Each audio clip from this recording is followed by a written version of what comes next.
Blog Talk Radio.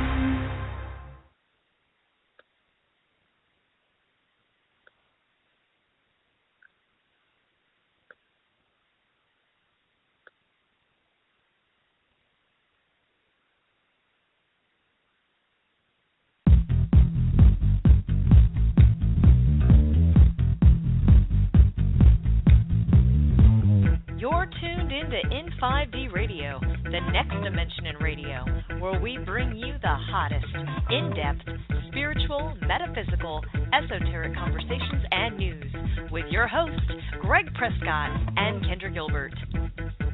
Get ready for spirit, body, and mind to expand in 3, 2, 1.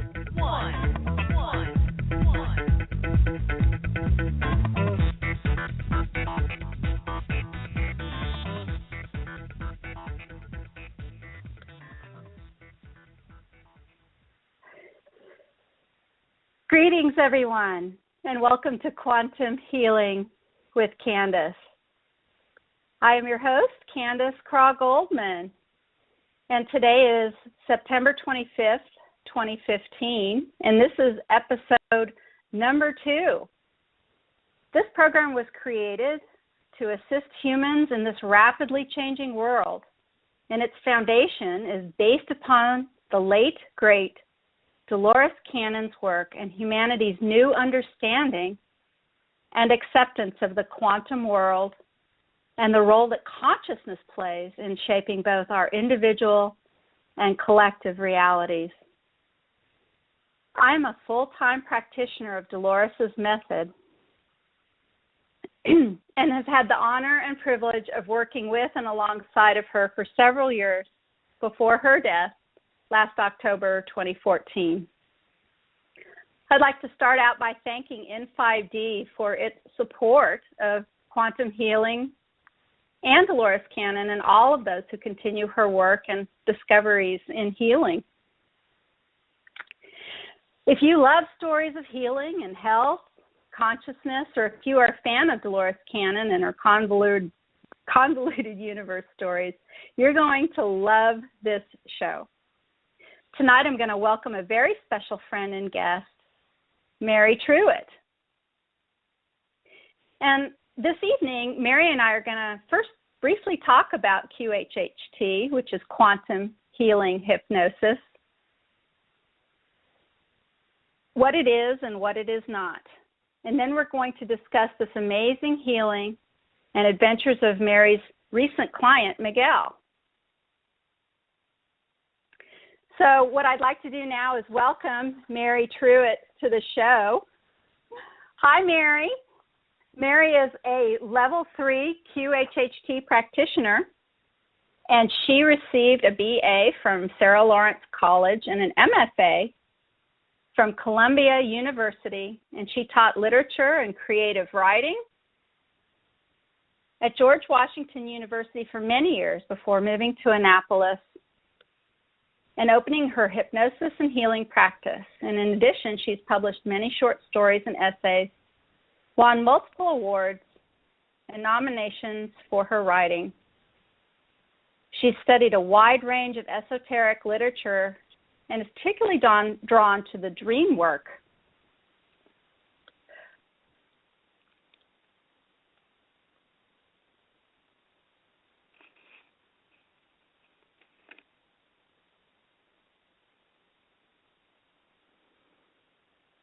The same problem.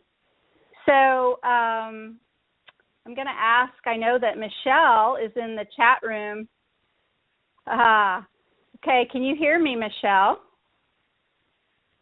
Can you hear me? Oh, dear. Okay. I am not muted. I am online.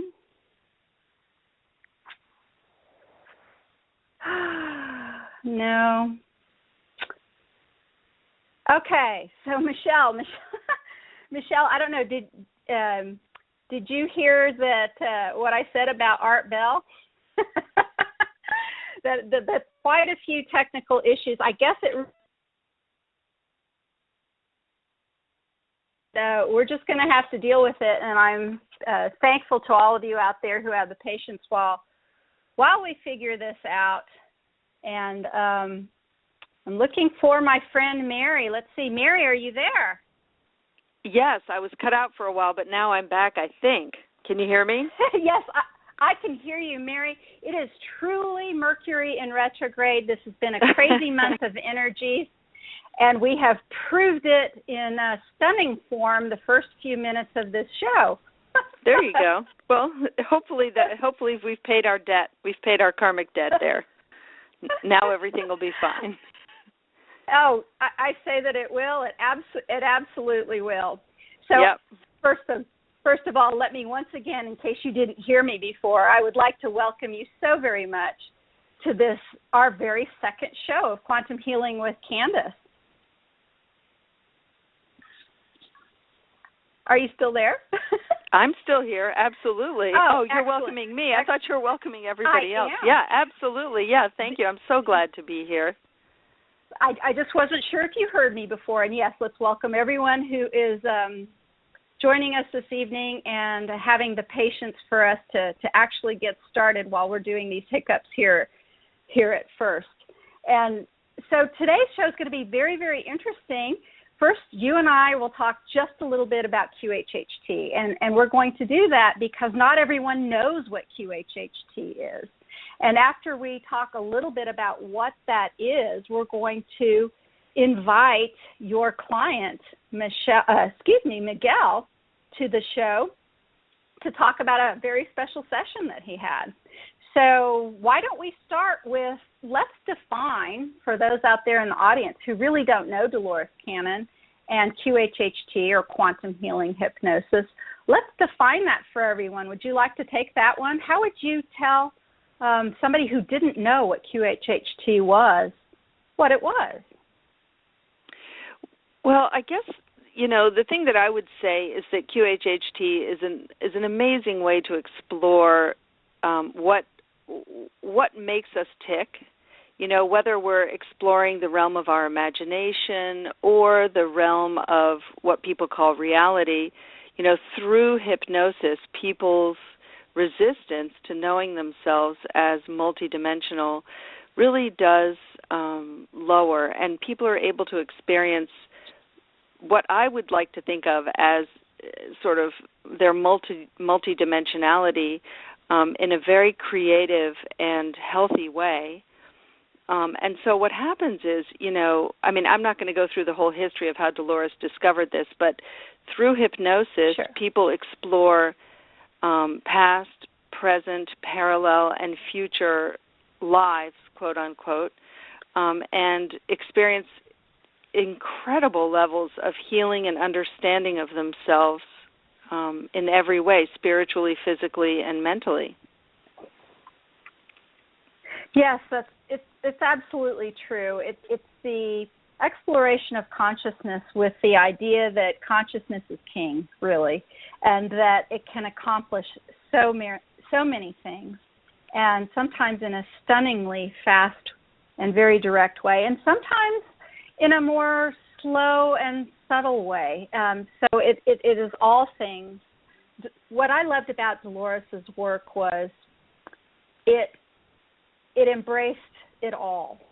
There are many other regressionists out there, people who use hypnosis to explore consciousness and past lives or portions of consciousness out there. I'm thinking of some very well-known other, mostly men, to tell you the truth, who explored slices of consciousness or parts of past lives. There's the wonderful Brian Weiss who explored past lives. And then there's the amazing Michael Newton who did his exploration, exploring that space between lives between lives. And then there's Barbara Lamb who did regressions to find out how people interacted with extraterrestrials. And you know what Dolores Cannon did? Dolores Cannon did it all. Yep. She just did it all, and it didn't matter. She had this, amazing way of looking at it and seeing the big picture, and is really quite brilliant in her method. And happily, she took the last part of her life and traveled the world and taught her method to many people around the entire planet. Her method of healing and balance and knowledge, exploration, learning, and that work is carrying on. And that's what you and I are doing right now. Mm-hmm. Yes, and I would even add to that, the thing that to me is so amazing about Dolores is that if you begin at the beginning of her work, she is such a wonderful student of all of this. And, she began as a complete novice, just starting her hypnosis sessions for quitting smoking and losing weight and so forth and so on. And by the end, she was exploring what people would consider really, probably at that point, even she said she would have considered it crazy stuff, off-planet lives and inner Earth lives and all sorts of things. And so if one reads her books from beginning to end, you travel the arc of her learning with her, and her learning curve is the same as ours. How can we even believe that this is happening? Because she couldn't believe it. And I love one of her quotes, which was, every time she says, well, I guess you've taught me everything you need to teach me now, they say, oh, no, we've just begun, just a crack in the door. So it continues to expand, and she led the way, a real trailblazer of this work. She really was a real trailblazer. And she used to say in classes that they spoon-fed her.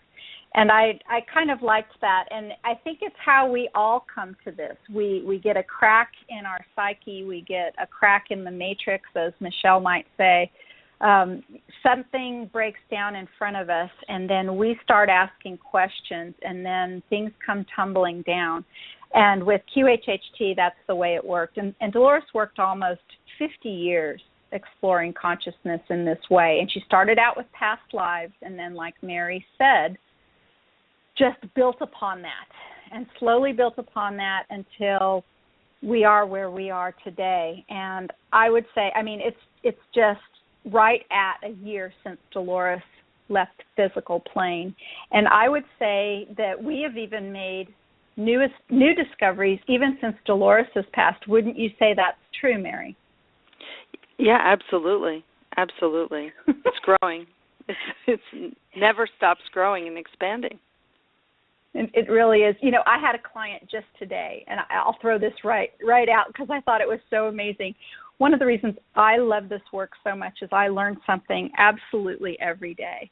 And today's client actually was talking about her contract about coming to the planet to become human.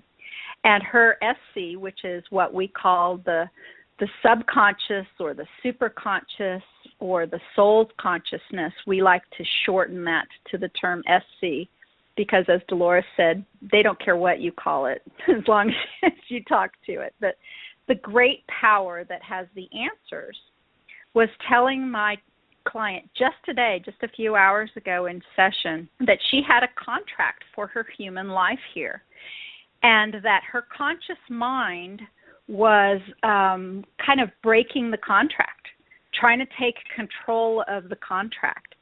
And her SC, her soul self, was saying, there's a life extension clause in her contract. Have you ever heard of that?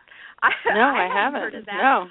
A life extension clause. She was concerned about her health, and the client, the SC of this client said, she has a life extension clause that can go into effect if she follows her life path as dictated and planned out by her soul.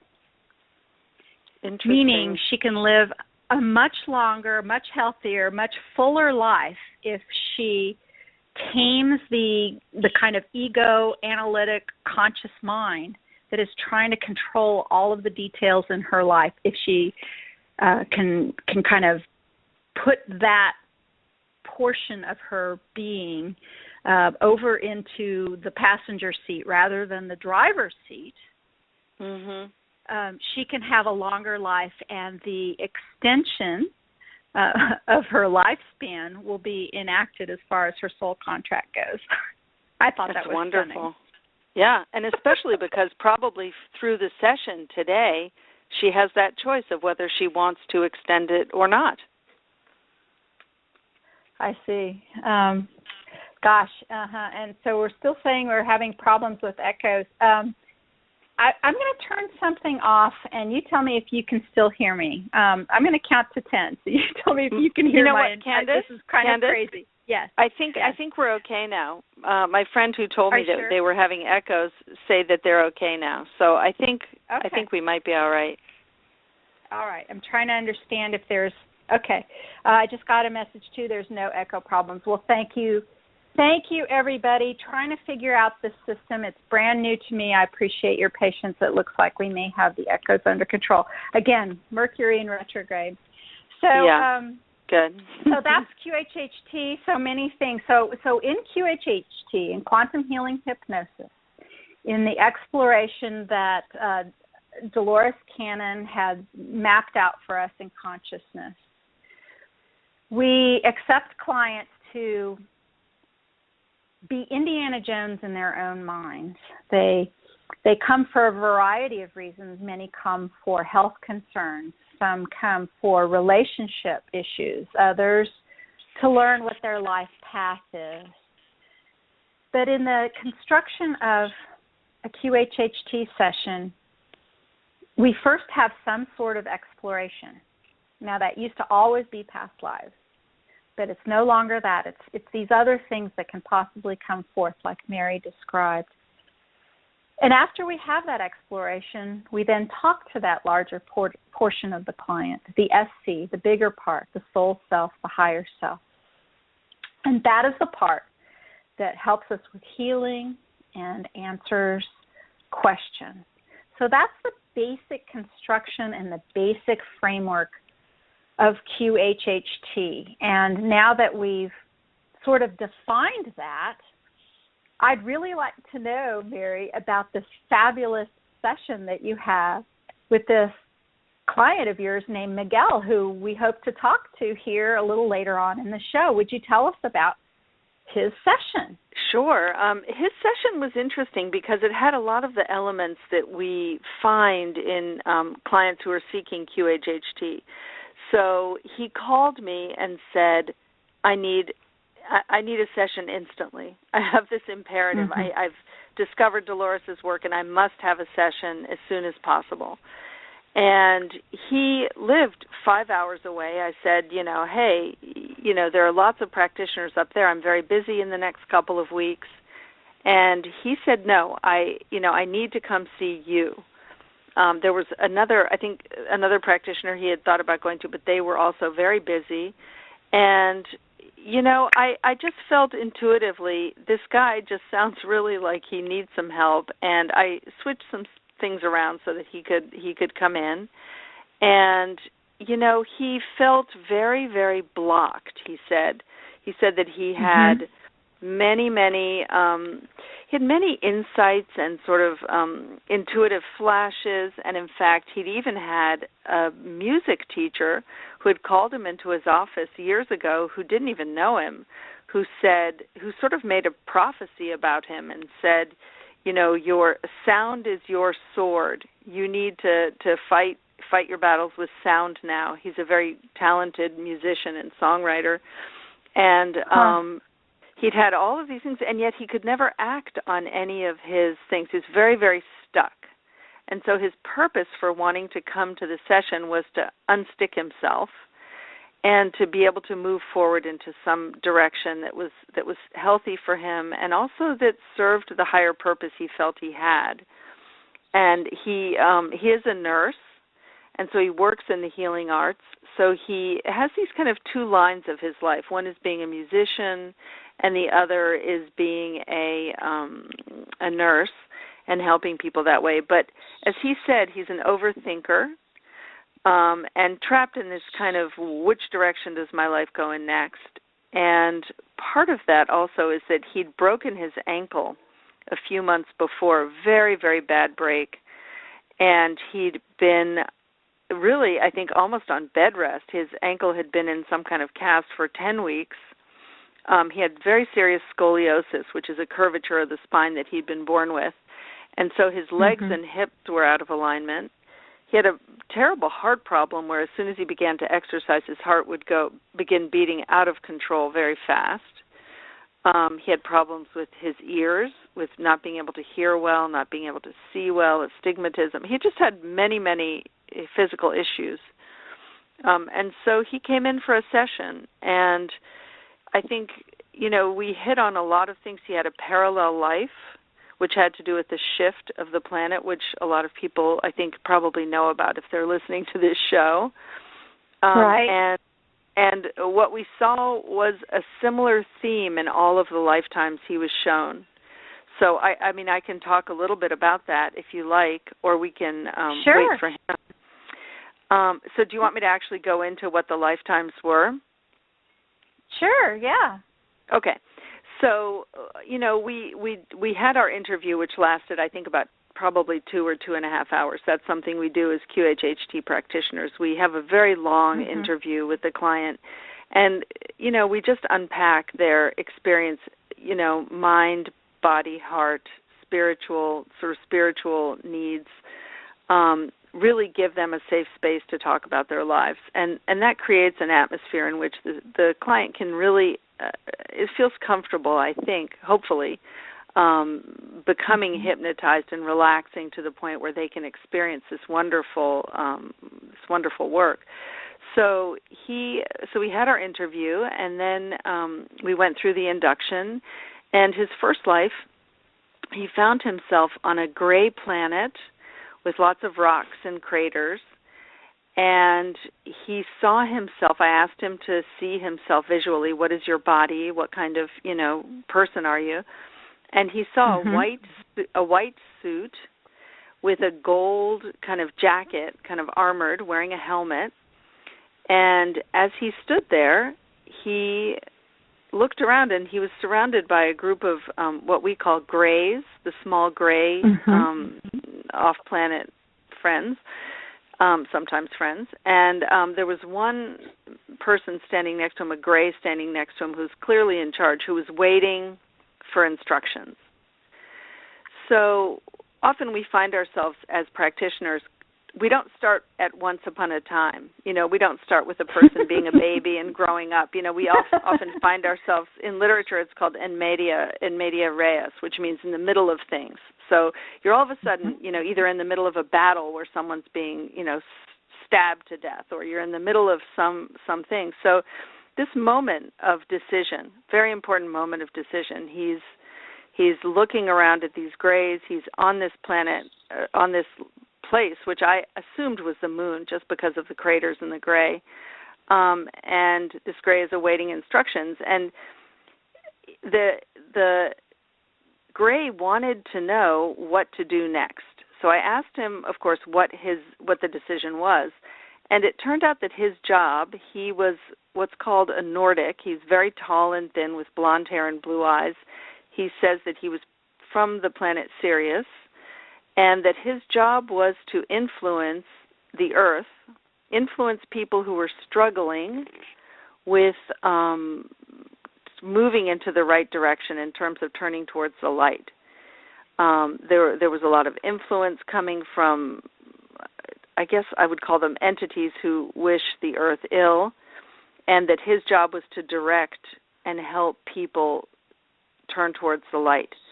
And it wasn't working as effectively as he wanted to, and so he essentially gave this gray instructions to go down to the planet and collect entities that were not wishing the Earth well, and he collected them into a glass container, a kind of an invisible container, into what he called one of the hollow places of the moon. He said there are many hollow places within the moon where different off-planet people go, and he contained them, and he described the 3 races that they were containing there. I don't know if you want me to go into that.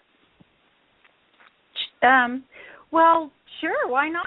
I mean, whatever is fascinating and interesting to you, Mary, I'm sure is going to be fascinating and interesting to our audience. Of course, the whole thing's fascinating to me. I was of like, course. well, who's in this container that you're gonna do something with? So he said that there were three types of entities. The first type of entity was gray, and they had scales. They were apparently pretty horrible and scary looking. 2 arms, 2 legs, 2 feet, just looked like, I guess, gray, horrible people. And the second kind of entity was red, and they had fishbowl-shaped heads and very sharp features, sharp teeth, sharp ears, sharp yellow eyes, sharp fingers. And the third type was blue, and they looked very much like the reds, but they lived underwater. The reds are surface dwellers, and the blues live in the water, and they're shorter and sturdier. And these three groups were living, intermingling with humans on the planet. Wow. And of course I asked, well, do we see them walking down the street? Like, who are they? What's going on? And he said that human beings are programmed not to see them, that is easier than their having to cloak themselves. Huh. Wow. That's really interesting. Wow. Yeah. So, and they control a lot of, they feed on fear, and that they control media images and feed on fear. And, I said, what are you going to do with these guys? You're going to keep them on the moon? What are you doing with them? And he said, we send them in a container to the eye of Saturn, where we send them into the vortex, and they're absorbed forever. They can never come back out again. And that's what his job was to do. Mary, did Miguel did he describe how big this container was? I mean, was this some sort of huge thing, or some sort of, box you could carry under your arm, or what? I did not ask that question. I mean, you can imagine how many questions there are to ask. The first question I asked was, well, if these guys are walking around on the planet, how do we protect ourselves from them? All right. And what he said was, love. He said, think thoughts of love. Yeah. Don't buy into fear. Live in a vibration of love, and they have no use for you. Interesting. Yeah, and they don't become part of your reality, which then again is right back to Dolores Cannon and some of the things that she always taught us. So he had this one life of this Nordic commander on the moon, and then what was his next life? Well, let me just say one thing about this life, which is, some people might say, how can he have that life? It's happening right now, because he said this was happening at the same time as this life he's in now. So this is what we would call in QHHT, of course, a parallel life, which means, because we believe time doesn't exist, that there are parts of us in many different dimensions and many different lifetimes at once. So I just wanted to make that point. I asked him to go to the next important day, another important day in his life, which is the way we kind of move around in QHHT, of course. And he leapfrogged, which is a term that Dolores invented, which means that you simply go to another lifetime. You simply go to a completely different lifetime. And that was what he did. And he was on a horse in the middle of an open prairie, riding along, and he was a soldier wearing battle gear. And he thought he was a samurai, but it turned out later that he was Indian. And he was a very brave soldier in charge of a whole army. And he said, I am working as part of a caravan of fear, and we need to fight the West. The West is encroaching on our life, and I need to take an army and go fight a great battle. Could you ascertain the time frame of this at all? Yeah. Even vaguely? He said we're fighting Romans. Uh-huh. And so I know a little bit about that time period, and, there were many, many skirmishes and wars fought during that time between the Romans, the Greeks, the Indians, the Persians. Everybody was fighting. But he did ultimately, I said, is there a God you worship? And he said, my God is blue. And that was when I realized it was Krishna. So he was traveling to the west to fight the Roman army, and that was actually very interesting because we took him to the actual night of before the battle, the great battle that he was going to fight in, and he said that he had this foreknowledge that he was going to die the next day. He knew that that they would lose the battle. And so I said, well, what did you do with your evening? If you knew you were going to die the next day, how did you spend your evening? And it was wonderful. He said, I enjoyed the evening. He said he walked around. What a brilliant question, Mary. Way to go. Yeah, what do you do? It's your last What do you evening. do?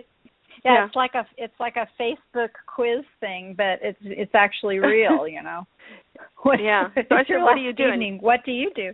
Yeah, and he said he walked around the camp and talked to the men. They told stories. They sat around the fire, and this is the kind of detail that makes, for me, QHHT so interesting, which is that he said that he took a couple of men aside, and he did not tell them, we're not going to make it tomorrow. What he did was he said, I need you to take some messages back to home, and I need you to give them, he sort of trumped up, I have the feeling, some messages, and it was because he wanted them to be the leaders of the next battle that needed to be fought. He wanted to save their lives, and so he picked the men whose lives he wanted to save and sent them home that night as messengers. What a marvelous detail. Mm-hmm. Beautiful. It's so, I don't know, it's just so, for me, so poignant. And so the next day, he went into battle, and he took an arrow in his neck and fell off his horse. And he had a beautiful sword. I loved his description of his sword. It was short and curved and had a ruby at the hilt. And he said, my sword is my friend.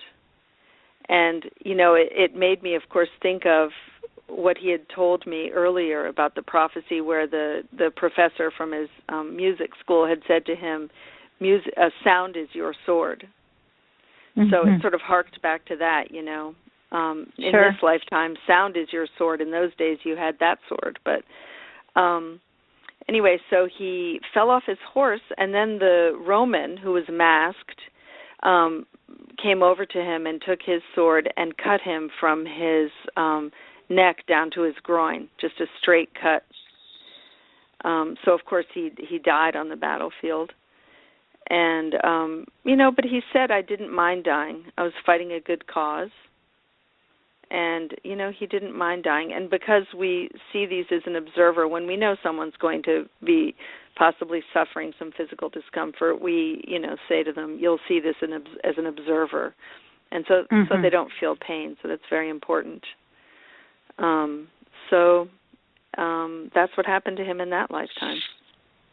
And that wasn't it, right? I mean, there was another lifetime after that. No, there was. Well, also we went to, the life between lives at that point. He lifted up out of his body, went towards the light, and as he went into the light, 3 figures appeared in the distance. And I asked the 3 figures to come forward, and the first figure was a man with a short gray beard and brown hair. And I asked him to identify himself, and he was called the divinator. And the divinator is the man who basically knows your lives and knows where you need to go next. And the divinator was very eager for him to immediately go into another life because he is a very important, you can see already a pattern, of course, between these 2 lives. Right. And so he wanted him to instantly go back into another life. The next person was a young woman who Miguel recognized as kind of a woman that he loves in this lifetime. And I said, why is she there? And he said, to remind me why I fight, which I thought was beautiful. And the third figure was a young boy. And at first, he would not identify himself. And after a little bit of pushing and prodding, the boy said, I'm your future son. You haven't had me yet. And, you know, these three figures were really pretty wonderful as greeters in death. You know, your future son greets you in a past life, sort of, you know, so many dimensions. Talk about pretzel bending. This really pretzel bends your mind, like Dolores used to say. You have to really be open to the fluidity of consciousness and time. Yep, absolutely. And, you know, I said, would you like to embrace this son of yours? And he said, it's not the time yet. That's not the right thing. So I thought of another question. I said, do you want to ask him a question? Is there anything he wants to tell you? Is there anything he wants to tell you? And this was my favorite part of the session, I think. The boy said to him, find my mother, which I thought was just wonderful. Oh, isn't that interesting? Oh, I can't wait to ask Miguel about that one. Yeah, find my mother. So I wonder what happened after that. Oh, interesting. Yeah. And so then what happened? So then I said, hey, let's go to a temple of healing, because I just felt that he needed some healing at that point. He'd had the arrow in the neck. And, you know, Miguel himself, of course, needed healing. And as a practitioner, I'm always trying to find, you know, a little handhold somewhere. I always think of it as like the people who climb those sheer rocks, who take a finger and poke it in a little tiny hole and pull their entire body up a sheer rock, you know. I just try to find little places that I can squeeze in the healing, because to me, that's really the most important part. The stories are wonderful, but the healing is what the client really comes for. So I said, let's go to a healing temple. Let the three of them take you somewhere. So they took him to a beautiful healing temple, which was made entirely of blue crystal. He said he thought it might be topaz. And they levitated him there, and he found himself in this cave with just levitating in the middle of the cave. He wasn't even on the ground or anything, just floating there in space. And three more figures came forward. And the first figure was a female, and she had dark skin. He said purplish in color. And he said her name was Shiera. I don't really know how to spell it, but her name was Shiera. She wore a white gown, and she had gold all around her heart chakra, just gold right around there. And the second figure was very much like the first one, but she was just watching. She was not there to do any work. She was just there to watch, and she had a yellow stone on her heart, which he observed.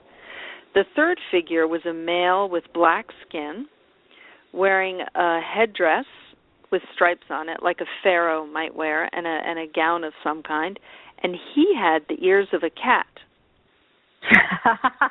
Of course he did. Yeah. So, you know, I am familiar with Bast, who is I think usually considered a female Egyptian goddess who's a cat, but I had not really known about a male figure who was a cat. And the three of them just began to do all kinds of healing on him. You know, they worked through his chakras. They worked on his scoliosis. They gave him a reason for why he'd broken his ankle.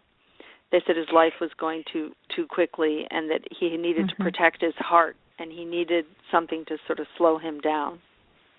Mary, may I ask, was it his right ankle or his left ankle? And did that matter in this situation? You know, let's ask Miguel, because, you know, I think it might have been his right ankle. And you can clarify why that's important if you like. Listeners might not know. Yeah, we'll definitely ask him. One of the reasons I ask is because, and it's not often the case, but I mean, it's not always. Excuse me, is what I meant to say. You can't always say this, but what we do is we tend to look at the sides of the body as sometimes clues about when the root cause of the problem originated. So in general, the right side of the body indicates current problems or issues. And in general, the left side of the body can indicate past issues that are affecting the current life. And those are just generalities, but they're helpful when you're trying to ascertain what's going on. So I always ask these kinds of things. My lady today had every one of her issues on her left side, including, her left eye, the left part of her heart. And she had a big old birthmark on her left flank, too, that she didn't even tell me about, of course, so it was all over. Suddenly everything made sense. But why don't you tell us just a little bit about what happened during then the SC portion and as he woke up, and then we'll have Miguel on and sort of get his take on everything and his viewpoint about the session and what happened. So how did this wrap up? What was it like when it finished? And Sure. Well, he had a lot of healing. There was a lot of healing that went on. It was very specific things that were done, and a lot of advice from the healers themselves. They would sort of put thoughts into his head. And when we got to the SC was so full of wisdom and, gave us a few sentences that were just so beautiful that, I find myself thinking about them over and over again. The SC said things like, don't seek out of need. He was asking about would he be able to be with this woman that he loves, and it said, don't seek out of need. My favorite thing, maybe, I don't know, there were so many wonderful things the SC said, but one thing the SC said was, in terms of the shift, I asked about the shift that's going on now on the planet, and the SC said, people need to stop observing the prison being built around them and start removing the bricks. Which I loved. Yeah, beautiful. Beautiful. Yeah, and then, Miguel had been feeling, it was funny because in the lifetimes that we saw, and there was one more that the divinator showed him, which if people are interested in, I'll have it in my blog. He was a little bit feeling like, hey, I'm a nurse now. I'm not a great warrior on the prairie. I'm not like a commander of people up on the moon. I'm a nurse. And the subconscious said, which I thought was so beautiful, helping one is as important as helping thousands. Yeah, that's really true, and we know that from even David R. Hawkins and some of those ideas and thinking about raising the consciousness of just a few people affects thousands and thousands around you. Even sometimes when you don't realize it, you make quite a bit of a difference in life and world. Oh, gosh. So what an amazing session. I loved that, yeah. And, of course, there's so much more. There's so much detail in these sessions, and it's hard to every session is practically a book. So it's hard to convey. Yeah, it's amazing. Mary and I were talking before the program about these sessions, and you have a session like Miguel's, which is so rich and so deep and so beautifully filled with all of these details. I mean, what stones were where and the colors and who says what. And I don't, the divinator. Have you ever even run across that character before? No, I don't think I have. I've run across people like that who plan lives. They're called. They've been called something else, the planner or the something, but not the divinator. Sure, beautiful. And there's so much information that a human brain cannot keep it in your head. You just No. can't. We're not built like that. No. Except for there was one person who could do that, and that was Dolores Cannon. Never forgot anything. Yeah. Dolores Cannon was like, I don't know, she was like some sort of amazing computer program or Rolodex. She had it all right there, all the way to the end. She could tell you. I even once heard her say, when somebody asked about a certain prophecy in Nostradamus books, and I heard her like call across the room and say something along the lines of, well, that's in volume 2 on page 112. I mean, wow. I swear to God, she said that. And I thought, it's amazing. This person's not built the same way that I am, because that's not me. Yeah, just amazing. Just amazing. Yeah. Well, let's go ahead and welcome Miguel to the program and get his take and his perceptions of everything that you've said and what this was all like for him. And I'm going to unmute Miguel's mic right now. And Miguel, can you hear me? Yes, I can. Hi, Miguel. Hi, Miguel. Welcome. Hi, Mary. Hi, Candace. Thank you so much for joining us this evening. And really, thank you, Miguel, from the bottom of my heart, because I've been doing this work for a very long time. And clients like you, even the ones who have amazing, very positive, miraculous stories to share, rarely come forward and share them publicly for any number of reasons, and I'm learning more and more of those reasons as I practice, and they're all valid. But to have somebody actually come forth and talk to the people who are listening to this program this evening, and the archived version in the future, Miguel, you truly are helping other human beings in a different capacity even than being a nurse, which is this wonderful this wonderful job to have, anyway, that helps people. But coming on air and talking about this session is going to help others, because sometimes I think people listen to these stories and they consider them fantastic and unbelievable and maybe exaggeration. And we get to hear your perspective on everything that Mary said, and we get to hear you talk about what this was like for you. So welcome, and thank you again, and tell us about how this all happened for you. How did you discover Dolores, and how did you find Mary, and what's the beginning of the story for you?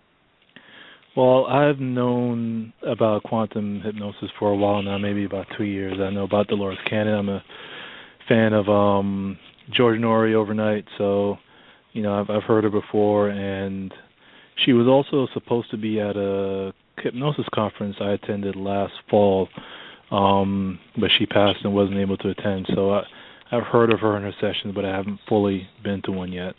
But this year, it seemed like everything I wanted to do just ended up going the complete opposite way. So I said, you know what, something is up, and I need to call out the big guns right now. So I just started looking up for quantum hypnosis practitioner, and I found Mary. I was actually able to find Mary through just her site, because I had gone through a few people, but I just felt right when I found her. When I spoke to her, I felt comfortable, and also it was the right time, and she, probably responded back to me just when I need to see her respond. So I just started seeing all those synchronicities and said, probably this is the person I should see. So I just gave her a call and went from there. So what was the main reason you were seeking a session? The main reason is because it just seemed like whatever I wanted to do in my life, it just complete opposite happened. My ankle broke, like she said. It was the right ankle, and I was on bed rest. I was on bed rest for about 8 weeks, and I really couldn't move. The doctor told me, listen, he looked at me sternly and said, if you move more than 15 to half an hour a day, we may have to do this again. It was that bad, and I went from that to pretty much having to learn how to walk again, and just I felt like it was a lost year. Like I had to start all over again from scratch with everything. And I figured if I want to really start over from scratch, why not start with some clearing and with some ideas of where I should go next, and so I don't end up in a better situation than in bed post surgery again. So that's pretty much the biggest reason why I went to see Mary. So Miguel, had you had experience with hypnosis at all? Did you know what to expect, or what was your thinking going in? Well, I know what to expect. I had hypnosis in college. A professor, he was a business professor, but he also was psychology. And he, taught some of the students, because I went to a performance school, so some people have performance anxiety or whatever, so he helped some of the students with that, and also taught, his main thing was just teaching you how to hypnotize yourself, how to make, how to phrase the affirmations of what you're going to do. So I've had a couple sessions before. I've also had 5-path, Calbanian type of session, but not a regression session. So the biggest thing I knew was to, just relax and just let go and just let whatever is supposed to come, but I didn't know what to expect, because I'm not sure if I believed in the whole past life thing. Well, then I didn't. That was a different story, but I just approached everything with an open mind and said, let's see what happens, because Dolores and the thousands of people and who've gone through this, they can't be all crazy. So it was just pretty much just going with an open mind and relax and let the professional, do her work. Mm-hmm.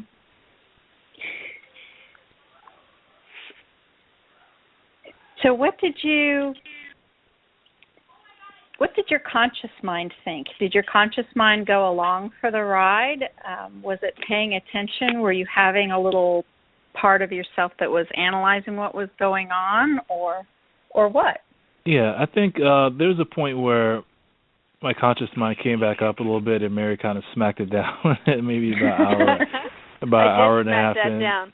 That was right before. That was right before we went to this. We started to go into the subconscious, and Miguel started using his mind. He's like, "Well, my amygdala did this, and my medulla did that," and I was like, "Yeah, this is not working." You go. I sent him back to the blue cave and said, "You just go rest over there while I talk to your subconscious," and that worked very quickly and well. Yeah. Yeah, because I have a tendency to, I think at times, just overthink, overanalyze, and the critical mind is still always there instead of more the subconscious, more observing. So I think a lot in the beginning I started saying to myself, what in God's name are you saying? Do you believe this stuff? And then I said, another part was like, be quiet, just sit back and relax, and just really just kind of say, what happens is more, it's sort of like a fleeting little thought or like a fleeting glimpse of something. You kind of have to just kind of catch on to it and just trust and talk and see where it goes from there. And I think that's more the letting go aspect of quantum hypnosis, that it's not going, for me anyway, it wasn't like a vivid movie screen like you're in a movie theater and you're seeing something. It's sort of like it's like seeing an image through fog or smoke, and then the more you kind of focus on it and let it go and trust, the more it comes through, and then you go from there. But you definitely have to let that critical mind go of trying to figure out what's happening as you're talking. Mm-hmm. Mm-hmm. You had some remarkable detail, though. I mean, Mary was able to speak about incredible details about colors and shapes and costumes and all kinds of things. It was really quite amazing. May I ask, Miguel, are you a daydreamer? Do you remember your dreams? Did any of these scenes or images surprise you? They all surprised me. I daydream a lot in the sense of I try to kind of think about what I'm going to do, or I drift off a lot, but sometimes I remember my dreams if they're very, very profound, and I write them down. And what usually happens is I review the book like every year, 18 months, and I look back and I realize that the dream or the event that I had in the dream did come true. So I do have a lot of prophetic dreams, if you want to say that, but it's a family thing. It happens to my mother. My grandmother had it, a couple of her sisters. So I think it's something that just runs down the line of our family. But nothing that I spoke about in the session was anything close to anything I've ever dreamed of. It was all very much brand new to me. Miguel, I'd love to hear from you. I know people probably want to hear about your physical healings, and I'd like to hear about both your physical healings and also just what your feeling is about your biggest takeaway from the session. More than the body, more than your sort of what you're doing with your life now, but just sort of spiritually what your big takeaway was. So maybe you could just speak about those things. I think of heart, mind, and spirit. If you could just talk a little bit about what the takeaway was for you. Okay, well, first, the physical healing, I guess, is something, someone like me needs, the constant criticizer looking for something to happen in this five-sense reality. And I was pretty much limping when I went in to see you, and when I left, the pain decreased by at least, 50%. On the way home, the first time I stopped for gas, I was not limping anymore, and by the time I got home 2 hours later, total 5 hour, all the pain was gone. And wow. The pain I had before, because the ligaments weren't healing properly and a few other things I have to go through, so the pain was actually increasing after the surgery instead of going down.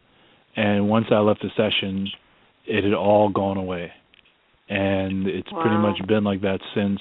I'm able to go to the office and do physical therapy and really push it hard and not have an issue with pain or limping, when before I was physically, leaning over, and I say almost dragging my leg in. So that was, a big change for me to show me that, hey, this stuff really works. And the heart-mind thing, I think for me the biggest thing is the trust, and the faith thing, which has always been, my problem, is in the sense, or my challenge, let's say. And I want to see something right here, right now, instead of realizing that just because it's not here right now, it doesn't mean it hasn't happened yet. And sometimes you have to have faith and believe and act and work, towards, what you want, and it'll come eventually. It's that doubt that a lot of people have, and I think maybe it's an American thing that's been put in our brain since school, that conditioning thing of, if you can't see it, touch it, feel it right now, it doesn't exist. And that includes anything you want, including, a partner, love, whatever it is. If you can't touch it right now, it's not really here. And I think the session proves something else. It's interesting because I loved the first email I got from Miguel after the session was, I can't believe it, but my ankle is better. And then he said, no, I can't say I can't believe it, because then I can't believe it. And then that was the thinking that, got me to this place. So, immediately, Miguel, you realized you had to change your thinking, which was, go ahead. Well, yeah, that's the can't believe thing. I want to, the listeners know that what happened was the situation I was living in, I was so great and things were going so well, I kept saying to myself, I can't believe it. This is too real. This can't be happening. This is unbelievable. Because the person I was with, the young lady we spoke about earlier, I saw her in a dream before I met her. And then what happened was, about a week in after meeting her, I had deja vu in the kitchen, sitting there staring at her on the couch, and said, wait a second, I've been here before. This has all happened before. And that's when I realized she was the person that I had a dream about maybe 2 or 3 months earlier. So for the next 2 days, I just kept saying to myself, this can't be real. This can't be happening. This can't be happening. I can't believe it. And then I just immediately broke my ankle, and the entire situation is pretty much was snatched right from me. And that's why I'm careful about saying I can't believe now, because I kind of brought that into being. That's interesting. Yeah. What about, can you tell us a little bit about some of the other parts of your body? So the ankle is feeling better. What about your heart your ears, your eyes, your anything else? Any other changes you've seen? Well, the ears, they within that week, once I listened to the program again, and I also started, acting more on the guidance I had, my ears started clearing up a little bit. And I remember I told you the biggest thing was, listening. I don't listen, and then I block that energy, and that's part of the ear. Right. But, the healers told him that the reason he had such a problem hearing and had buildup in his ears was because he wasn't listening to guidance. And I think that the heart for me was a profound one, because I had taken a stress test, not a medical one, but at a gym where you get on a treadmill and they have the heart monitor on and everything like that. And within 1 minute, my heart rate went from resting of, let's say, 70, 75 beats per minute. It shot straight up to 133, and was going higher and higher, and I just barely started walking. And the test had to be stopped. And it just seemed like for the next few months, anytime I did anything, my heart rate just went from, basically doubled. Within the space of 30 seconds or a minute, I was getting palpitations. I really didn't know what was going on. I had like a heaviness in my chest, like what some people say before I'm correct, like they have a stroke, not a stroke, but more of a heart attack. They feel like there's a heaviness, like something sitting on their chest.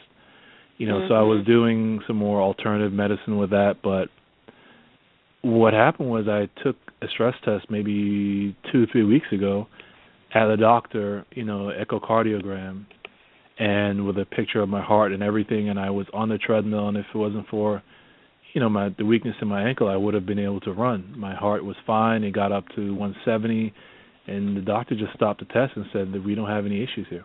I wouldn't have been able. Before, I could barely walk without my heart rate doubling. Now, I was almost running, and I felt fine. Wow. That makes me so happy, Miguel. Yeah. It really does. You deserve to feel that way. That's wonderful. That's just wonderful.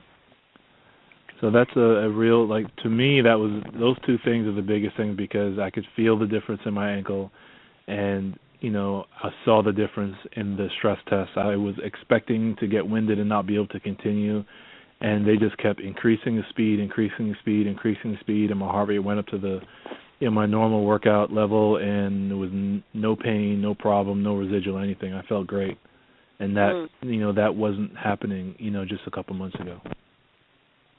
That's wonderful. That's just amazing, Miguel. I'd like to ask too, your drive home, when you had already sort of thought about some of this, that you'd created the other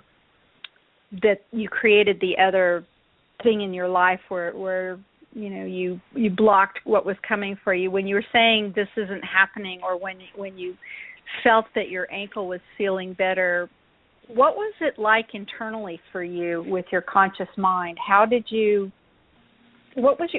you talking to yourself about what was happening? Were you grateful? Were you questioning it? Are you questioning it now?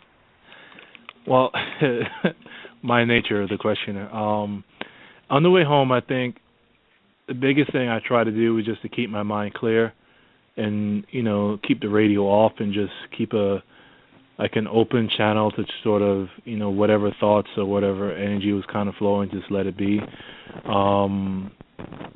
So that was the main thing I did. Of course, initially, I was like, well, I don't feel any different, yes. And I was like, well, yes, my ankle feels better, but. And there was always that, yeah, but.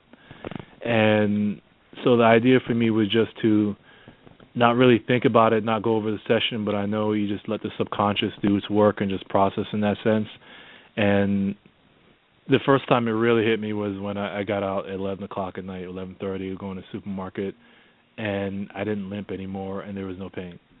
And that's when I realized, okay, this stuff is real, it works.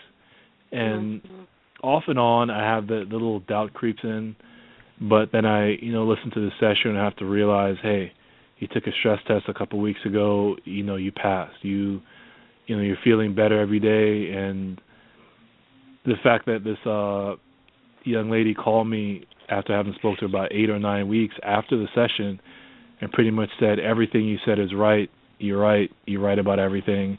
And it just seemed like so many things in my life were clicking and falling into place after the session. So in some senses, being grateful and looking at the good things that happen instead of doubting and saying, well, this didn't happen or, well, that didn't happen. So I think for me it's just being grateful about all the changes and all the positive things that came out of the session. That's wonderful. You know, Miguel, I don't know if you remember. Do you remember what the final advice the SC gave you was? Well, one of the things I noticed that this was stop running or stop running from your fear. Yeah, but the very last, you know, Candace, I don't know if you do this, but at the end of all of my sessions, I say to the SC, do you have a final message for the client? Something that just kind of wraps up everything. And I have the quote right here in my notes. So, Miguel, this was what the SC said to you for your final piece of advice. The less you doubt, the more you'll know, and the more will come. Wow. Yeah. Yeah. So, how wonderful. It's a little bit of a snap, right? Oh. Yeah. There you go. Yeah. Just what you said. Yeah, it makes absolute sense because, you know, so many times, and once again, it's I like to look at, I call it familial programming in the sense of, you know, certain things that the father or the mother does and the kid kind of inhabits. And, you know, my mother sort of does the same thing. Like, she'll have an intuition, not kind of follow it, then it'll pop up the next time. And, you know, that's a challenge for me, and I've been doing more of that. But it definitely, I realize that when you don't doubt or just let it go. And it's a technique I learned in improvising the piano. I couldn't improvise until a couple of years ago. And I found a teacher, and he just said, just play. He said, play anything. Stop thinking and stop criticizing. And the more I played and didn't worry about what was right or what was wrong, the more I noticed I was just watching my hands move. And over the weeks, it started getting better and better and more formed and started sounding good. And I wasn't thinking about anything. It's like something was playing through me. Mm-hmm. And I think that is what, you know, that message is. And I think that's what it can be for life when you hear athletes and musicians talk about being in that flow or that zone where they stop criticizing themselves. And I think, you know, a lot of people can do that, and I can do that more in my daily life. Just letting go and letting, you know, just flowing. Mhm. And do you think now as you move forward, are you feeling more compelled towards pursuing your music or your nursing or kind of both? What's your mindset at this point after the session? You know, I'll definitely continue with some education nursing because I think that's definitely going to go somewhere. But yes, I do feel, you know, more of an impetus to move forward musically. Actually, I was a couple of days ago. I was in another state, and I was thinking, should I, you know, stay and work more, or do I need to work on music? And I was thinking, it was yesterday actually. Then I was listening to the session again, and I remember, you know, the little boy or the lady said, you know, you'll find her when you follow your path, and you'll find this. And as I thought about that, I realized that, you know, why don't I, you know, get my music up on SoundCloud and these other outlets and all these other things that are going on. And it just clicked on me to do that, you know, during these couple of days, and that's part of my following the path, especially since I'm going to be on a radio show talking about following the path, and I realize that's what I need to be doing. So I'll be doing that over the next couple of days. So definitely more each week, things that I said in the session have, you know, pertinence into what's happening in my daily life, almost as if it was speaking about things that are going to happen in the future. So definitely I'll be continuing with nursing, and yes, I'm going to be, you know, working more on music. I already am right now. That's wonderful. Yeah, let me know about your SoundCloud. I'd love to hear some music. I'll send it to you. That's great. Miguel, I wonder if you might tell me, if you would, the nurse in you, the medical perspective of what you believe might have happened. I mean, you are somebody who sees things like X-rays and MRIs and tests, and you deal with that very materialistic, scientific world. Yeah. How do you match that with what happened in your world with healing? Well, just to clarify a little bit, because I can't technically say, I'm medical. It's two different kind of perspectives. There's nursing and then there's medical. And from my side, from what I know from seeing, on a daily basis, just being with patients, there's a divide between the medical and the nursing. The doctor comes in and they see a patient for a few minutes, but we see them for 8 hours or 12 hours. So there's really a big aspect of how the person feels and what they're thinking and what's going on in their life that really does affect how they feel or, the medication or the food they're getting. So from my perspective with that, I think a lot of it has to do, for me, I think a lot of it has to do with energy healing. Just, I pretty much focused on something I wanted and how I wanted to feel, and I worked with a practitioner, and I was able to create that in my body. I don't necessarily think the medical field is really ready for that as yet, because a lot of times if the doctor doesn't believe in that, then sometimes it'll almost manifest in the patient. For instance, the cardiologist who was giving me the EKG, immediately I sat down and he's telling me what to expect and how the body breaks down at a certain age and why this doesn't work. And a lot of times patients will go along with it, but in my head I'm disagreeing with him completely, because your body doesn't have to fall apart at a certain point. You don't have to need a medication. And he said, well, if it doesn't do well, you may need this medication, that medication, even before the test. And I think if it was another person's mind who wasn't really into hypnosis or alternative therapies, would have been really open or fearful. But in myself, I was saying, no, I'm not having any medication. I'm going to be fine. I'm going to be healthy. I'm going to be well. So to me, a lot of it has to do with the will. You see patients in a nursing home or hospital, and those who are more upbeat and those who are happier, a lot of times they tend to, use less pain medication, or they have an easier time and an easier recovery than those who are, don't get a lot of visitors, let's say, or family doesn't really show up. So I think your mental state has a lot to do with how your physical being comes out. That's so interesting, Miguel, because, I think I just heard the nurse in you talking. Yeah.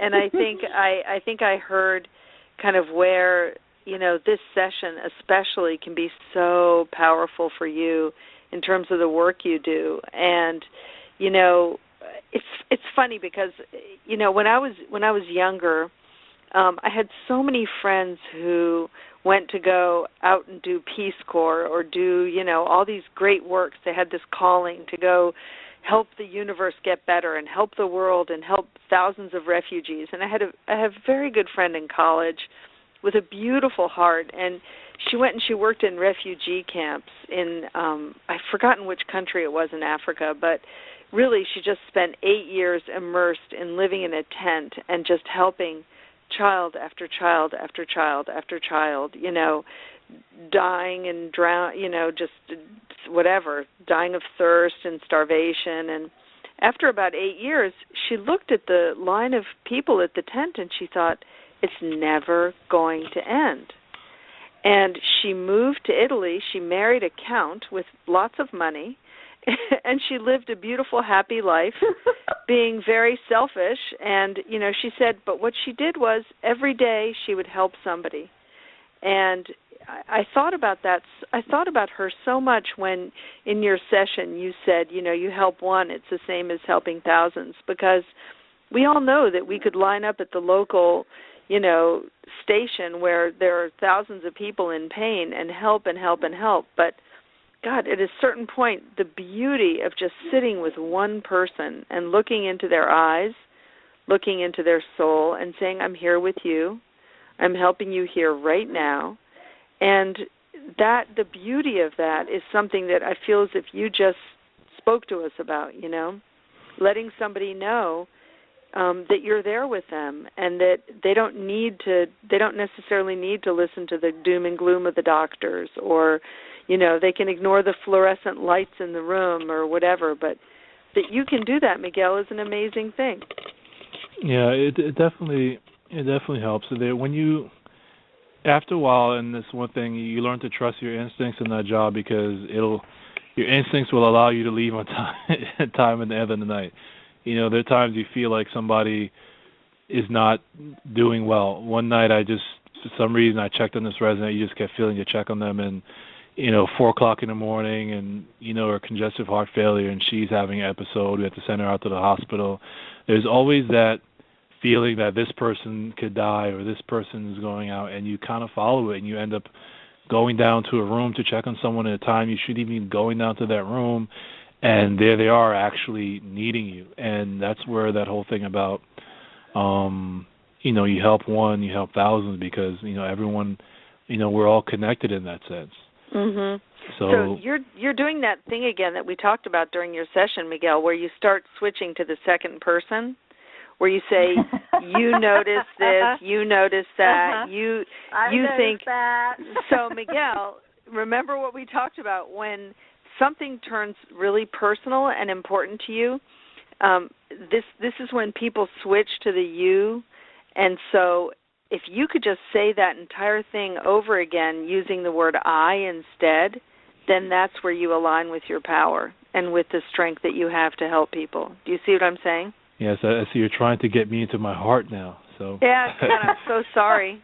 It's okay. I thought one session would do it. You might need another one. What are we going to do? When I feel when I know that I need to go down there at 4 in the morning, when I get the feeling, that is where you need to be, Miguel. Yeah, I definitely see what you're saying. Yeah. Yeah. Isn't that interesting? I don't know, Candace, if you notice that in your practice, but I notice this all the time, that, people will switch to the you. Oh, yeah. You know how it is when you blank, blank. And the minute I hear that, I'm like, no.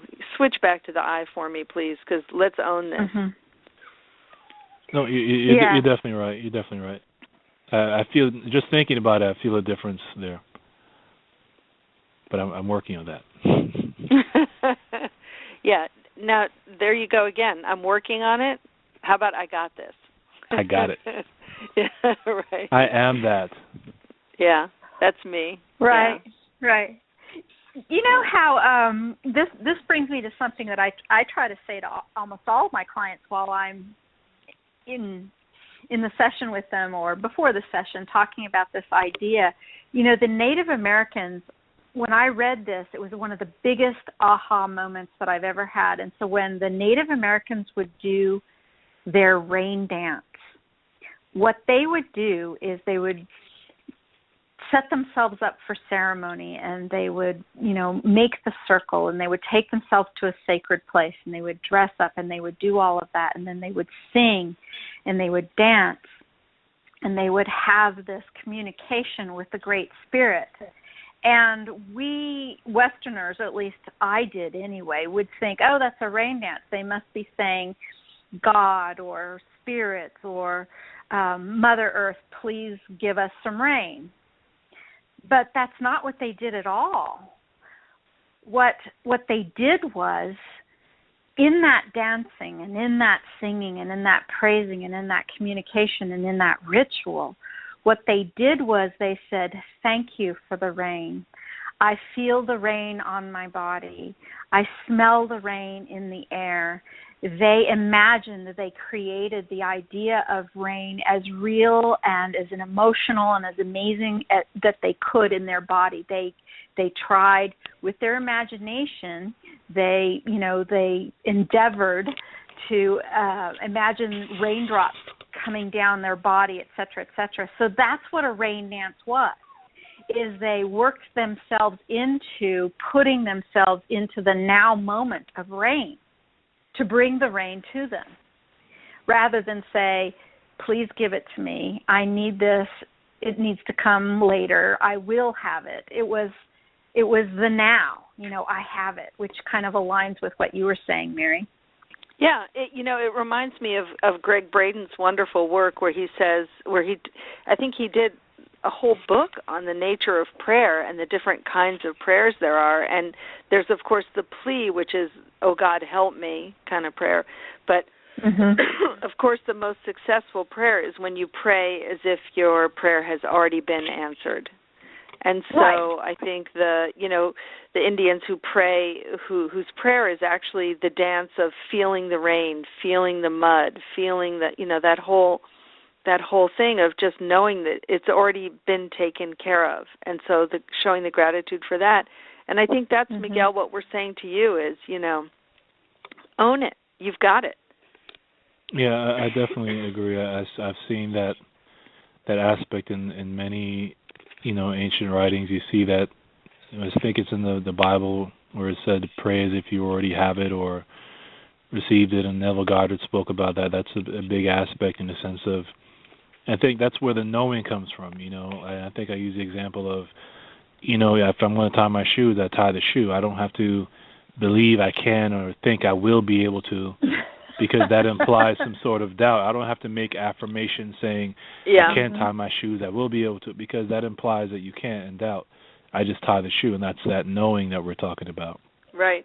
And and it's hard to catch yourself because, of course, we say things like, wow, I can't believe this is happening, or I'm never going to understand that person. And, of course, the minute you say it, you never will understand that person, Right. You have to watch the language and the power of the words. And I think as QHHT practitioners, we do understand the power of the words because Dolores' script will carry people to other dimensions.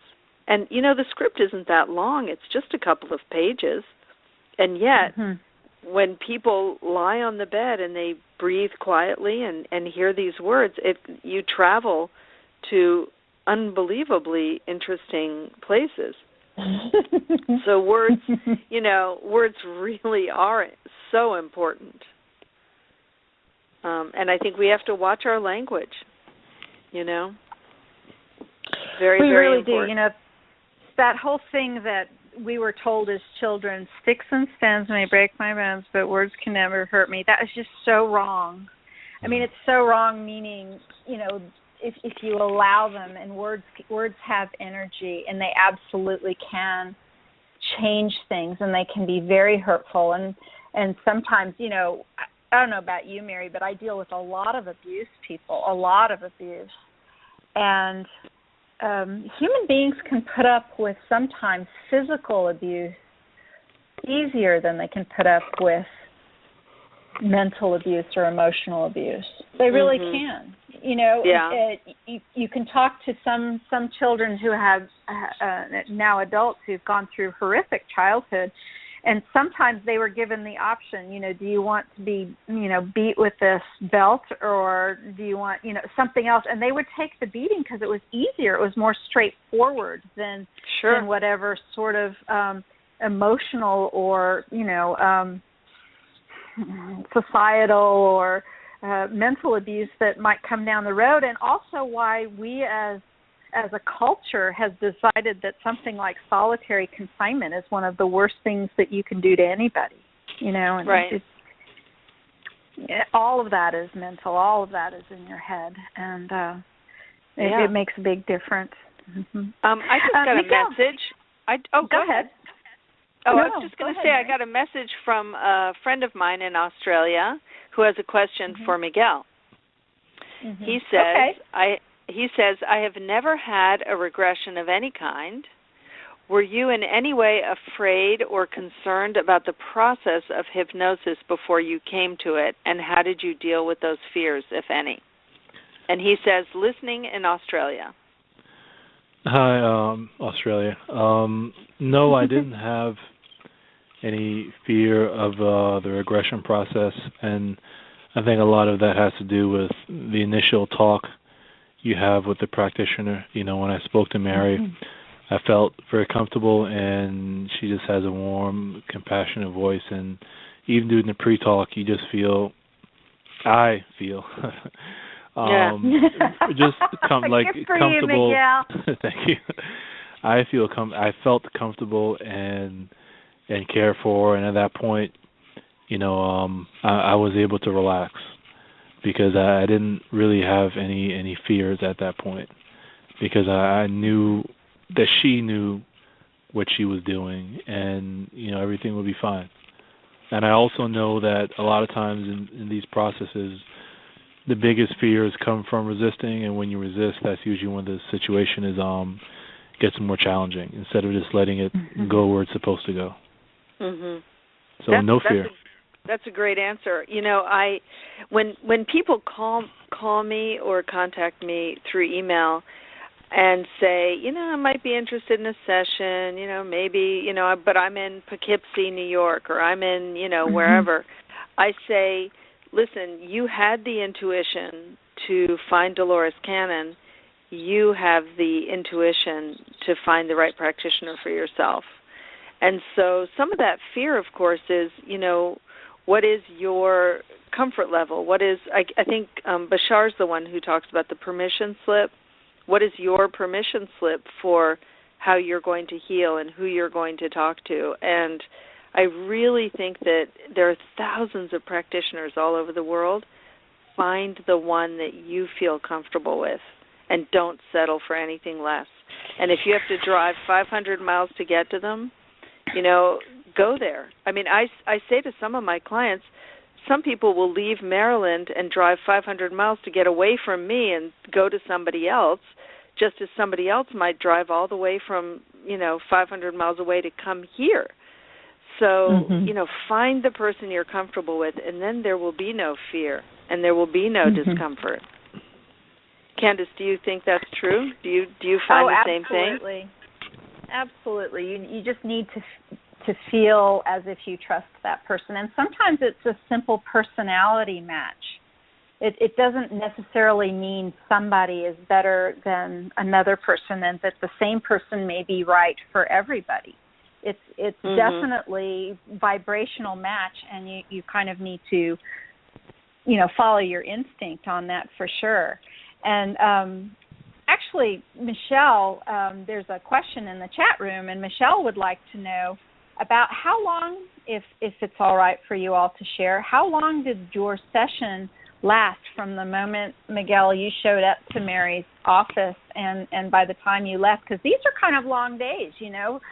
Today I got there at 9 a.m. and I didn't leave till almost 5, and that was just one session with one person. How long in total did you spend with Mary for your regression session, Miguel? I think that time you gave is about right. If I'm correct, I think 10 or 10:30, and I know the time as I was in the car when I left was 4:30. Yeah. So it was a couple hours. Well, yeah. Well, Miguel was actually under for a long time. He was under for close to 3 hours. Yeah. Yeah. So, which is long for a session, very, very long. But he was under for about 3 hours, and I think his interview was probably between 2.5 and 3 hours. And then, of course, there's a little bit of after chat. So, you know, that takes about 20 minutes to 30 minutes. So, yeah, you were probably there for close to 7 hours. Yeah. Yeah. Yeah. It's a long day. These are not like your hour or even 2 hour sessions. And really, if any practitioner out there thinks or even tells you that you can come for a QHHT session and be in and out the door in 3 hours, I would really question that. And there's something else that I do want to mention very briefly, and that is, even though both Mary and I are fairly experienced practitioners in the scheme of those out there who are practicing, Dolores' method is very forgiving, and I have said it once and I've said it 500 times, and that is the most important thing for a practitioner to have, the most important qualification for them to have is an open heart. It's an amazing method, and sometimes brand new, fresh out of the box, wet behind the ears, just learned the method the day before, practitioners can facilitate amazing sessions of healing and exploration because the intent is correct and matches between both client and practitioner, and amazing things can happen. Yeah, I couldn't agree more with that, because, you know, over and over again we see people fresh out of the, you know, level 1 class having incredible sessions. And, you know, I heard from the SC once a couple of months ago, it said, we had asked, what kind of prayer do you want the client to make this happen, or what can we do? What words can he use? And the SC said, words never matter. It doesn't matter who you pray to or what you say. All that matters is the intention. Yes. And so I think the same is true of practitioners. And, I love it that a couple of years ago when the online classes started, I did a session with a practitioner who'd been doing Dolores's work for a long time, and she said, I just don't know if these online sessions these online classes will be good enough to really train people. And we asked the SC, and the SC said, the online classes are perfect. You need to train as many people as fast as possible. And I loved that answer. I just loved it. Just get them out there. Get these practitioners out there. Yeah. That's really great. I happened to take my class back in 2008. And in my class that year was a truly lovely man who was a long-time hypnotherapist who was opening up his mind to this idea of past life regression. Back when I took the class, it was still called Dolores Cannon's method of past life regression. And he was a lovely man, and I met him and his wife at the class, and we spent a little time. Actually, we were touring a beautiful cemetery in the area in Arkansas at one point. We spent a lovely afternoon picnicking there, and we stayed in touch. And he practiced the method for about a year. And I remember he sent me an email, and he said, I'm not gonna do this anymore. I'm just not gonna do it anymore. I haven't seen any results. And I was kind of stunned because he was a really nice man, and he seemed to have an open heart, and he seemed to really care. And I asked myself in a SC session, I asked, what was up with that, because I'd seen a variation of that play out in other people over the years. And the SC said that his belief system changed the vibration of him, and the combination of him and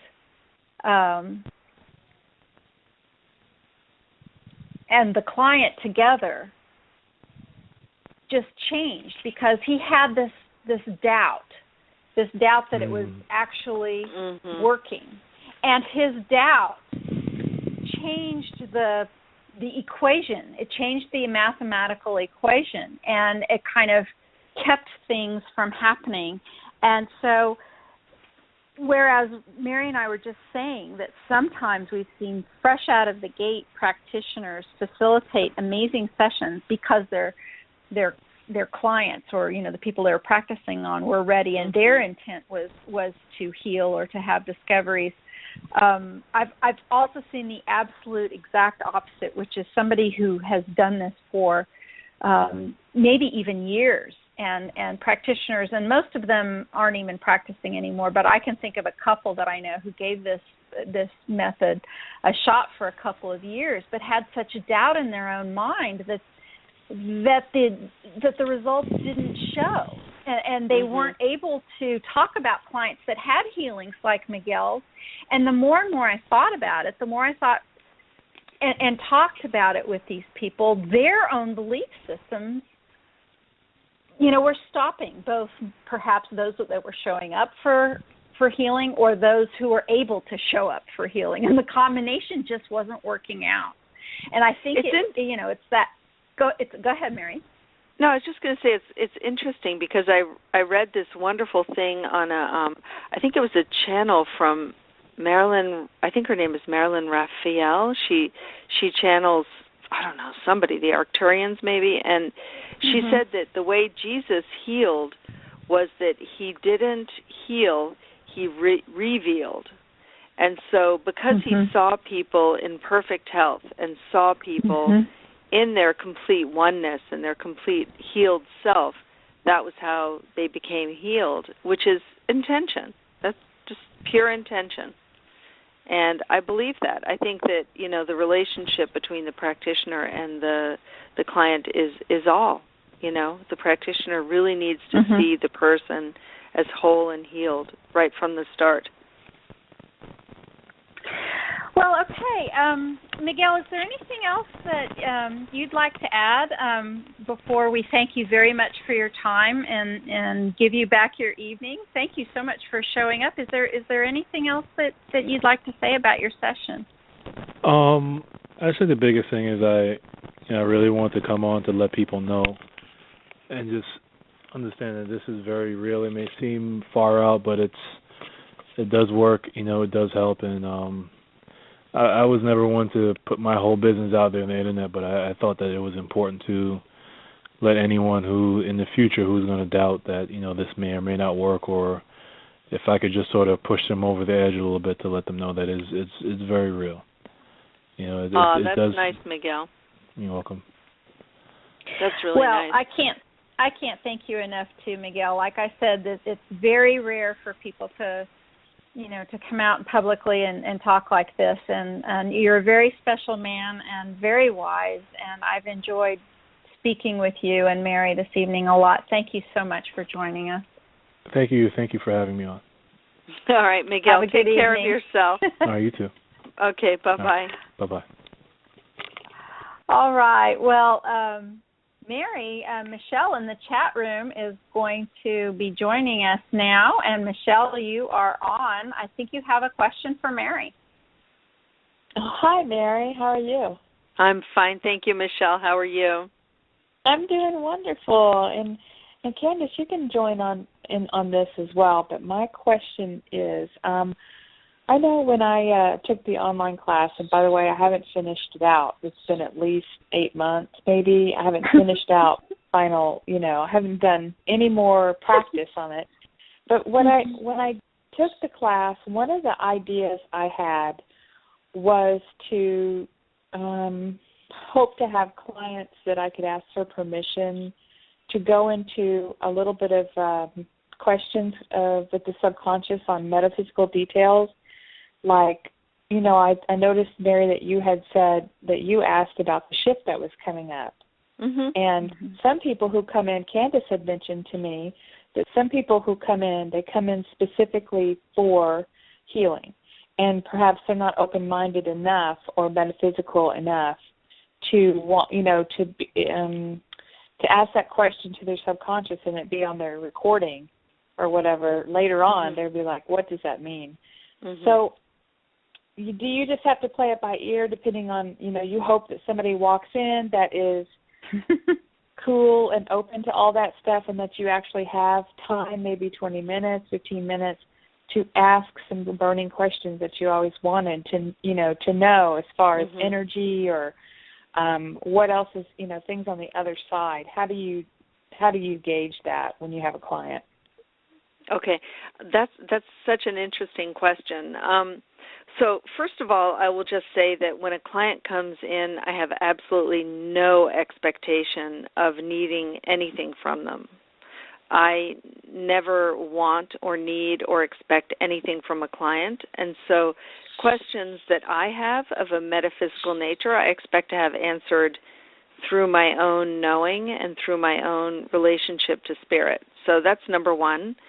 But that said, there are some people who come in who have very playful subconsciouses or very, who are really open to having wonderful conversations about all sorts of things.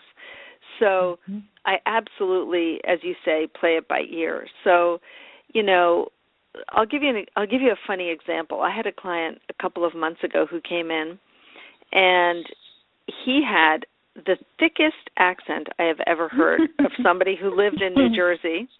He was a really wonderful guy, really nice guy, owned a series of pizza restaurants, but typical New Jersey guy, kind of 60 years old, hadn't been to school past the age of 12. I think he actually had some trouble understanding some of the words that I used and would kind of, what are you talking about there, whatever. And we had a great time talking about the things he needed. He really needed a healing on his back. And So we went into the healing, we went into some past lives, we did a few things, and then when it came to the subconscious came through, and no accent, spoke in complete sentences using big words, completely different from the client. And we had an adventure like you wouldn't believe. We talked about all sorts of things and, took all kinds of adventures in terms of what do you think's happening with this and that and blah, blah, blah. And then, I counted him out. He came back to the living room. We sat down to talk, and I looked at him and I thought, I can barely talk to you because your subconscious was so amazing to chat with. And so a lot of questions got answered. So, but both for both of us, And so I guess my answer to your question is you never know what's going to happen with a client. And at the very beginning of a session, I will say, if it comes up and if your subconscious is willing, I will probably ask some questions about the state of the world in general. And I may even ask a question where I say, how about some advice for Dolores Cannon practitioners? And if I feel the subconscious is particularly comfortable with talking to me, I might even say, do you have any advice for me specifically? Mm-hmm. So I do play it by ear, but I think the most important thing, Michelle, is that I never expect anything from my client. I don't do this work for myself on some level. I do it because I'm interested in it, but I don't do it out of any need to learn information from clients. Does that make sense, Candace? Do you sort of agree with that? Absolutely. Dolores, as many of her books that talked about, universal and global and human knowledge, she was adamant. This is about the client. This is about the client's needs, and we may spend all day long with them, and we still may not get to all of the things that are important to them. I would hazard to say that most sessions, it seems like to me, or a majority of sessions anyway, more than half, this universal language and information really doesn't, it's not as much a part of the session as very personal, very pertinent information for the client themselves. And every once in a while, a nugget may come out. Like today, my session today was all about this person, all about her contract and her relationship with people and her own awakenings. But within that, I got to hear about, this life extension in her contract, and I got to ask a few questions about that could possibly, what Dolores Cannon would do at this point is make a note of, wow, a life extension in a contract. Let's see if I hear that again anywhere in the future.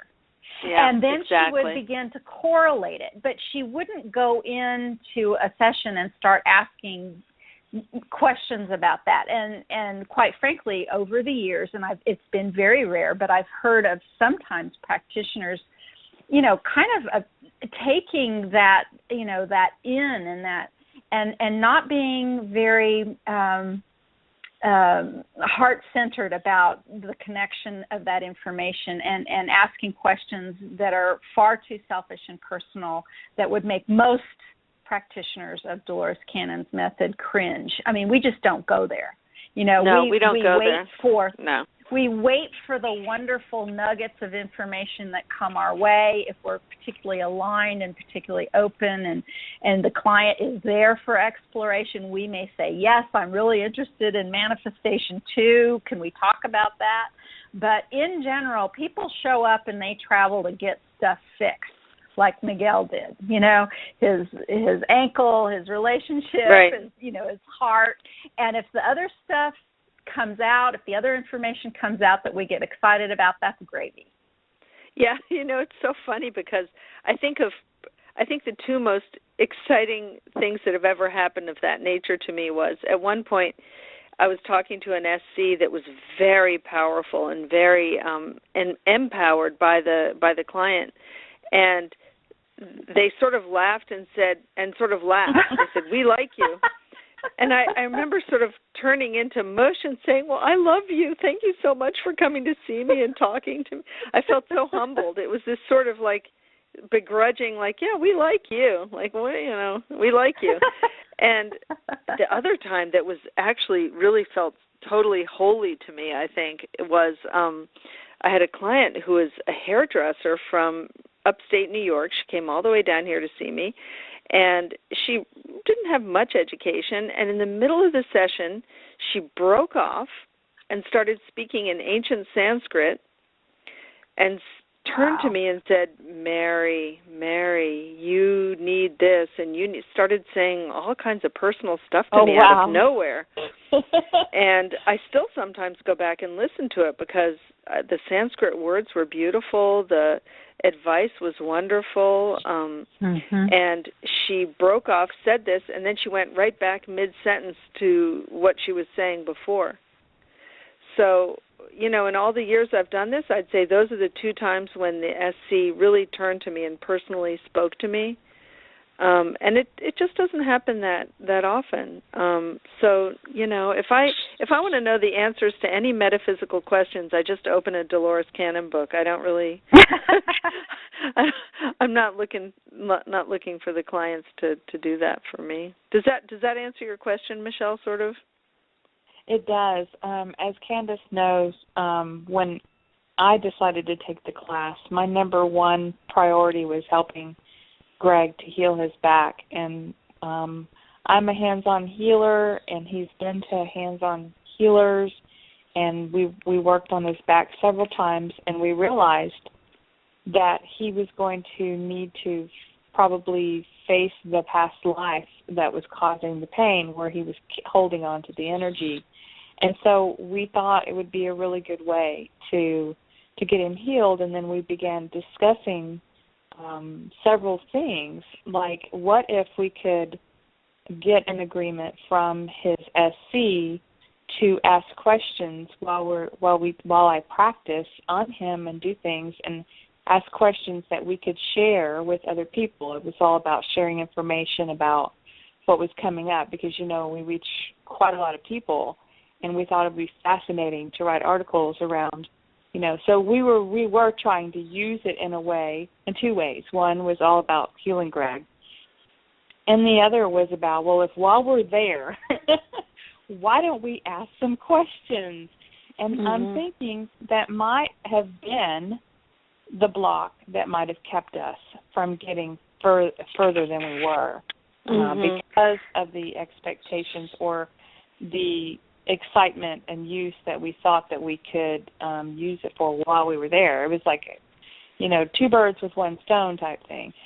So, yeah. You know, you really have a point. You really have a point there, because Dolores would say in classes, you know, she would say, the SC is only going to work with you if you're aligned correctly. And if people, and I'm not saying you had an idea of misusing or whatever, but she would talk about the idea of the SC coming through, and you know, it's kind of like a combination lock.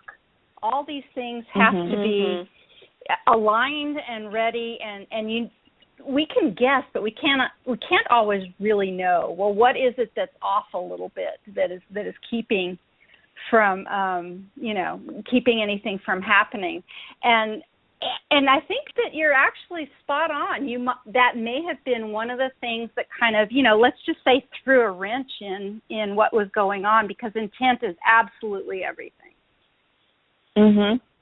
And, you know, the intent was from our hearts, and we both were on the same page, but it really isn't used to be a psychic forecaster or to be a, you know what I mean? Like, we probably would have asked questions about ascension and the shift if we would have gotten that far. Yeah, we would have really gone there. And that's something so that's why I wanted to bring this up in case. Yeah, there are times, Michelle. There are times, Michelle, when an SC is very, very powerful and very authoritative and very. You can just tell that they're at a very high level, there are times when I have said, tell me about what's coming, tell me about what's happening. But it has a feeling less of curiosity than of just a profound kind of, you actually have a message, and this is the vehicle through which you need to give it to humanity. And at that point, I the only way that I usually communicate it to anybody is through the forum, because I do believe that the QHHT forum is the place on the planet right now where this kind of information is proliferated at the highest level. And so I don't feel the need to put it on Facebook or on, Twitter or on whatever. It's within a group of people who are seriously dedicated to thinking and learning about what's happening on the planet and working with the subconscious level and the highest levels, really, in a profound way. So, yes, this information does come through, and it's on the forum. I don't know. Is that okay to say, Candace? It's absolutely okay to say, because I know that I talked to Michelle about that before the creation of this show. Even happened, was that everything that Dolores talked about and we all get so excited about in her books happens in sessions all around the world to practitioners just like you, just like me, and just like people who just finished the class last week. I swear to God it happens, and it's amazing, and it's just expanding, and it's expanding, and it's expanding. And actually Michelle earlier had asked in the chat room how people can find a practitioner, and there's a couple different ways. You can go to DoloresCannon.com, and there's a find a practitioner list there. And then there's also a special kind of premium listing of people who are actually on the forum that I've actually created many years ago with Dolores's blessing, that's been going on now for 7.5 years, and it's the forum that Mary and I talk about in all the time and how we know each other, and we talk to colleagues and other practitioners, and we share information like that. And those people are at a special listing place that has photographs, and they're kind of business card listings, and that website is DoloresCannon, QHHT.com, and that's a site that's kept very current daily on listings. People come and go. We have new practitioners all the time, and that's a great place to start. And it's by country and state and all of that, and you can see if somebody is near you. But really, the most important thing, like Mary and I talked about before, both of us, which is make a connection. Look at the picture. Absolutely make a call and see how you feel about the person on the other line. And if you feel comfortable, then maybe that's the right practitioner for you. But if you have any reservations, anything happening in your gut, keep looking. Keep looking, yeah. Michelle, I want to ask you, is Greg's back better? Yes, it is. There were several things that we did with healing his back. One was I did get him to the cloud, which we realized, and we talked about this on one of the other shows with Candace. We realized that I actually had him in almost a subconscious level right then, when I was actually trying to force bringing him down from the cloud into a past life. And every time he would come off the cloud, there would be black. He just couldn't see anything, and his mind was just basically still there. His consciousness was still there, getting in the way, saying, he'd open up one eye and look at me and say, I'm still here. Basically. Mm-hmm. But I knew he was there. I knew he was already in the light state, because he was, and it was basically a source at the time that he was on the cloud. Mm-hmm. And if I would have been more knowledgeable, I think I would have began asking him questions then, and not about past lives, but talk to his subconscious right there, and maybe gotten to the issue. But just by, Candace and I have talked about this, just by the fact that we made the intention to heal him through that could have been the beginning of his healing. But he also had a session in upstate New York on the John of God bed. And it was that session that finally sealed the deal, got off the table, and his pain was gone. Well, we always say that QHHT sometimes just opens the door for the next whatever, or helps. It's just another piece of the puzzle that will get you there. And, one of the things that I loved about Dolores was Dolores would say this all the time. There isn't anything completely magical and amazing and unique about QHHT. It's a tool like there are very many other tools. Now, I'm sort of biased, and I would almost not want to agree because it's just such an encompassing, amazing technique that's forever fascinating and so valuable and helpful for so many. But Dolores would say there's a lot of ways to get to this place, and different kinds of modalities, and it's not the only place that'll get you there. And sometimes it is the thing that will help just take you to the next place where then something will shift. So so that we always say that, it's worth an afternoon or a day, depending on exploration, and I've not yet in all of these years that I've been practicing ever really had a bad experience, really not ever at all. And I could say the same thing for clients. I've had a couple of them sort of shrug maybe and say, well, that wasn't exactly what I wanted, but it's never been detrimental. There's never been a bad experience, and I just can't say enough about it. And I'm as excited about this method now as I was when I first took my first class back in 2008, and being a part of the QHHT support forum where we can trade and these stories and share things that happened and offer each other advice just makes us all better practitioners. And it's a great continuing education program for those who go through both the live and online classes. And we just keep getting bigger, and the community is fabulous, and it's just amazing. And I'm happy to click over there every day and see what's going on and meet people like my good friend Mary. How do people find the forum? Do you have to sign up and create an account? Anyone who's ever taken a class from Dolores is welcome to join our forum, and it's pretty much as simple as that. You can send an email to me. You can find me at newearthjourney.com or qhhtforum@gmail.com, or there's a variety of ways. DoloresCannon.com. Any practitioner can also give you. Office, right?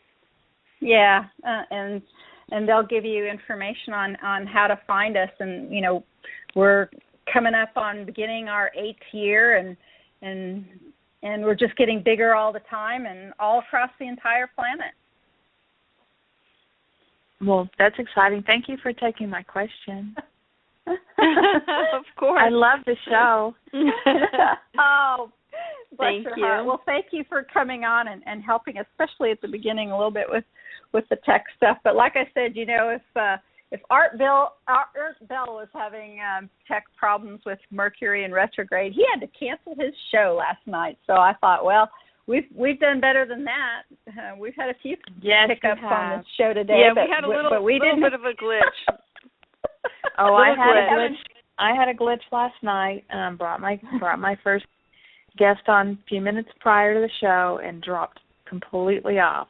After getting all ready, we're ready to go. Dropped completely off. So, and then I have had to cancel one whole show as well with glitches. And people are wondering when I can reschedule that one. So we'll work through these. And gosh, I'm just glad we have internet. Yeah, it's wonderful. Candace, thank you so much. Candace, thank you so much, and Michelle also for hosting, and just thank you for having me on the show. It's been really fun, and I'm so glad we had a chance to get Miguel on the show. Oh, me too, Mary. You were fabulous. So, Mary, why don't you tell our listeners how they may find you and where exactly you're located in case they might want to contact you for a session? Sure. I live in Annapolis, Maryland, which is a beautiful, the sailing capital of the East Coast. Lovely town to come to. A lot of people travel from some pretty big distances to come here because it's a great place to visit anyway. And my website is healingacrosstime.com, and I'm on Facebook as also a page called Healing Across Time, and I'd love to hear from anybody who'd love a session. Super. Okay. And Michelle, how can everyone find you for coaching and other things? How can we find you, Michelle Walling? Oh, well, thanks for asking that, Candace. I mean, it's not my show, but MichelleWalling.com is my website. And if somebody needed to contact you, Candace, to come on your show, how could they do that? The best place to find me is through my own website, which is newearthjourney.com. Awesome. Well, thank you so much, pleasure. Ladies. It really has been a great time. Good night, everyone, and join us next week. I hope to tackle the often asked questions of a QHHT practitioner next time. So join us then next Friday at 7 p.m. Central and 8 p.m. Eastern. And thank you so much, listeners. And good night, everyone. Good night, Candace. Good night, Michelle. Be well. Bye-bye. Bye-bye.